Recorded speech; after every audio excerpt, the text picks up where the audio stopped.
Assalamualaikum warahmatullahi wabarakatuh. Anak-anak ibu, siswa-siswi kelas 7, ketemu lagi di pelajaran prakarya di semester 2 pertemuan ke-6. Disiapkan buku LKS-nya, kita akan mulai pelajaran kita pada hari ini. Namun sebelumnya mari kita awali dengan mengucap basmalah. Bismillahirrahmanirrahim. Anak-anak ibu masuk materi yang kedua, bab 2 tentang konstruksi miniatur jembatan. Jadi pada pertemuan kali ini kita akan membahas tentang miniatur jembatan. Pada semester 1 kemarin kita belajar miniatur rumah. Nah, pada pertemuan kali ini yang dibahas adalah jembatan. Oke, pengertiannya dulu ya. Apa itu jembatan? Jembatan merupakan sebuah sarana dengan struktur tertentu yang dibangun untuk menghubungkan. Jadi kata kuncinya adalah yang namanya jembatan itu sebagai penghubung, ya. Menghubungkan dua atau lebih rentang hambatan fisik seperti sungai, jurang, teluk, lembah, dan jalan, sehingga dapat dilintasi dengan lancar dan aman. Jembatan pertama kali dibangun dengan sangat sederhana dan alami, bahkan tanpa campur tangan manusia, seperti kayu besar atau batu besar yang melintang di atas sungai. Nah, jadi pada awalnya manusia itu dapat ide untuk membuat jembatan karena dari melihat kondisi alam atau kenampakan alam yang secara otomatis menjadi jembatan tersebut gitu ya. Kayak tadi misalnya batu besar di tengah sungai, jadi kan bisa ke darat, bisa ke sungai gitu ya. Nah, dari sinilah manusia mempunyai ide untuk membangun konstruksi jembatan yang mengalami perkembangan dari waktu ke waktu. Nah, sejarah perkembangan jembatan. Jembatan juga punya sejarah gitu ya. Pada zaman dahulu orang membuat jembatan hanya menggunakan teknik potong dan coba. Jadi dipotong kayu, coba bisa lewat enggak gitu. Nah, tapi pada perkembangan sekarang proses jembatan tidak hanya mengandalkan kedua teknik tersebut. Sekarang ini sudah menggunakan berbagai macam teknik berupa penerapan ilmu pengetahuan sehingga dihasilkan jembatan yang kokoh, kuat, serta memiliki unsur keindahan. Nah, salah satunya yang pertama adalah sejarahnya jembatan pada zaman purba. Jembatan ini digunakan berbentuk jembatan balok sederhana dan digunakan hanya untuk bentangan yang pendek. Jadi hanya untuk melintas gitu ya. Terbuatnya juga dari bahan biasa, dari kayu biasa yang ada di hutan. Kemudian yang selanjutnya adalah periode Romawi kuno, berlangsung kurang lebih selama 600 tahun yang lalu.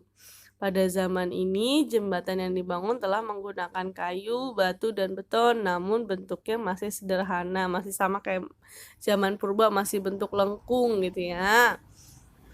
Kemudian periode zaman pertengahan berlangsung sekitar abad ke-11 sampai ke-16. Secara fisik, konstruksi jembatannya sudah mulai mengalami perubahan, yaitu adanya pilar-pilar batu yang digunakan gitu ya. Pilar tuh jadi pinggirannya masih pakai batu kanan kirinya. Yang keempat, teknologi jembatan zaman besi dan baja. Pada periode ini, jembatan besi dibangun dengan menggunakan prinsip bentuk lengkung, terutama untuk jembatan jalan raya. Pada era ini sudah menggunakan cantilever pada konstruksi, jadi sudah mulai canggih karena dia pakai besi dan baja, jadi menggunakan teknologi yang mereka miliki saat itu, gitu ya. Kemudian yang selanjutnya adalah zaman jembatan gantung, dimulai pada abad ke-18 pada tahun 1825. Yang terkenalnya namanya jembatan gantung Menai Strait di Inggris yang menggunakan menara batu sebagai pilarnya.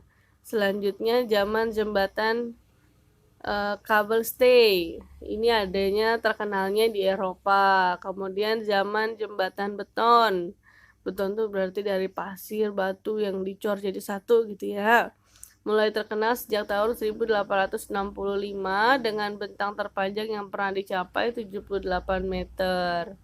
Jadi menggunakan gelagar beton bertulang, jadi ada tulangnya gitu ya, untuk menopang bagian atasnya. Kemudian yang selanjutnya adalah, nah ini dia jenis-jenis jembatannya.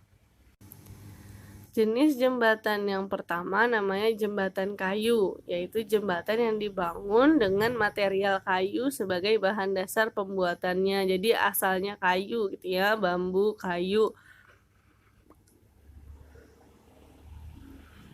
Kelebihannya adalah kayu relatif lebih ringan. Ya, transportasi dan konstruksinya lebih murah dan dapat dikerjakan dengan alat yang sederhana. Karena kan kalau kayu paling butuh gergaji gitu ya atau rangkaiannya. Selain sederhana, kayu juga menggunakan bahan yang estetik, jadi bisa mengandung unsur seni gitu ya bila didesain dengan benar. Nah, kayak ini contoh gambar yang kedua nih, jembatannya kan unik gitu ya, mengandung unsur seni, dan masih banyak lagi jembatan yang terbuat dari kayu yang ketika dilihat itu justru bukan hanya untuk menghubungkan tadi gitu ya antara hambatan, tapi juga menjadi sarana wisata karena jembatan tersebut indah ya. Oke, yang berikutnya adalah jembatan pasangan batu dan batu bata. Ini jadi dia disebut pasangan karena ada dua, ya, ada dua kolom kayak gambar di samping. Nah, merupakan jembatan yang konstruksi utamanya terbuat dari batu dan bata. Jadi gabungan antara batu dengan batu bata. Untuk membuat jembatan dengan batu dan bata, konstruksi jembatan umumnya dibuat melengkung. Namun, sayangnya, seiring perkembangan zaman, jembatan ini sudah tidak digunakan lagi, ya, karena biayanya yang terlalu mahal. Sebenarnya itu alasannya. Yang selanjutnya adalah jembatan baja. Jembatan ini berbahan dasar baja sebagai bahan konstruksi utamanya. Jembatan ini umumnya digunakan untuk jembatan dengan bentang yang panjang dan beban yang diterima cukup besar. Ini biasanya adanya di jalan raya, bisa lewat kendaraan, bisa lewat orang gitu ya, untuk materi yang beban yang besar yang dibawa. Nah, biasanya digunakan karena jembatan baja, bentang yang panjang, dan biaya yang dikeluarkan menjadi lebih sedikit. Yang terakhir namanya jembatan komposit. Jembatan komposit merupakan sebuah jembatan yang dibuat dari perpaduan dua bahan yang sama ataupun berbeda dengan mempertimbangkan sifat kedua bahan tersebut sehingga dihasilkan struktur jembatan yang lebih kuat. Biasanya kalau jembatan komposit itu udah gabungan ya antara beton kemudian baja, jadi dia lebih lebih kuat. Nah, biasa ini contohnya ya, ini gambarnya nih kalau jembatan komposit lebih jauh nih adanya di laut ya, biasanya untuk ya jembatan di atas laut gitu ya.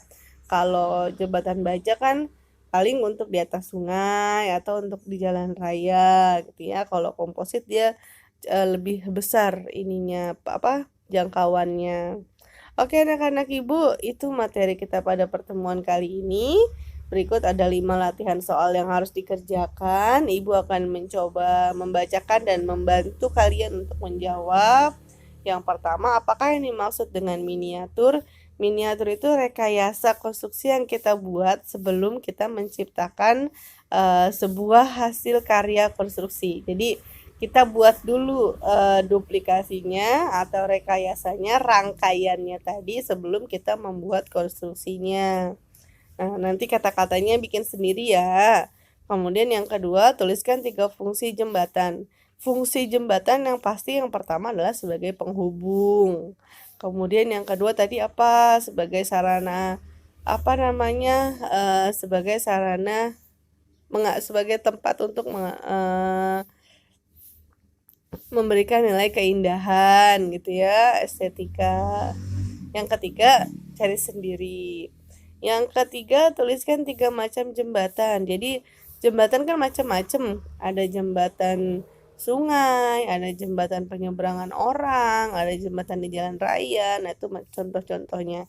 Yang keempat, tuliskan 3 jembatan berdasarkan bahan pembuatannya. Yang tadi tuh ada jembatan baja, jembatan batu bata. Nah, kamu tulis 3 aja. Terakhir, tuliskan 2 perbedaan konstruksi jembatan zaman purba dengan jembatan saat ini. Apa sih bedanya jembatan pada zaman purba dengan jembatan saat ini gitu ya? Tuliskan dengan kata-kata kamu sendiri. Seperti biasa, nanti jawabannya langsung dituliskan di link Google Form yang disertakan bersama dengan video ini. Sampai ketemu lagi di pertemuan berikutnya. Semangat selalu anak-anak ibu. Sukses buat kalian.